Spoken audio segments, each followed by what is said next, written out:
Bonjour, après la piperade, c'est au tour de la sauce ketchup d'attirer mon attention.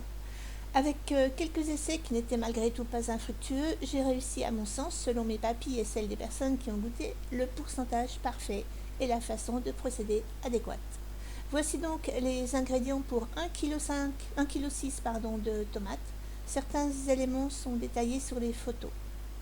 6 oignons, 6 têtes d'ail, 400 g de sucre, une cuillère à soupe de cumin, 300 ml de vinaigre de vin ou de cidre, 7 clous de girofle, un bouquet garni, des aromatiques, optionnel mais se mariant très bien avec cette recette, un petit piment habanero, 2 cuillères à soupe de moutarde, une cuillère à café de 4 épices, une cuillère à soupe de sel, une cuillère à soupe de poivre, une cuillère à soupe de paprika.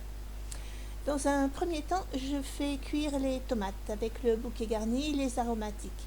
L'habanero avec ou sans pépins, l'ail. Lorsqu'elles sont cuites, je retire donc le bouquet garni et je mouline. J'obtiens 1 litre 350 de jus. Je mets cela de côté et je passe à la cuisson des oignons qu'on aura piqués avec des clous de girofle revenus dans un filet d'huile. Une fois qu'ils sont bien cuits et transparents, j'ôte les clous de girofle et mixe les oignons. Ça me donne cette purée que j'ajoute à la sauce tomate. Si je procède ainsi à présent, c'est qu'en les faisant cuire avec les tomates, il y a beaucoup de déchets d'oignons dans le moulin. Là, aucun, tout y est.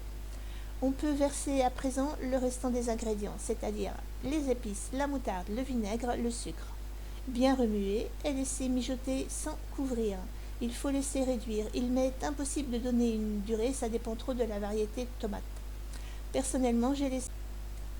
Il n'y a plus qu'à déguster ça avec des gaufres de courgettes par exemple, des frites cuites au four, c'est vraiment très bon.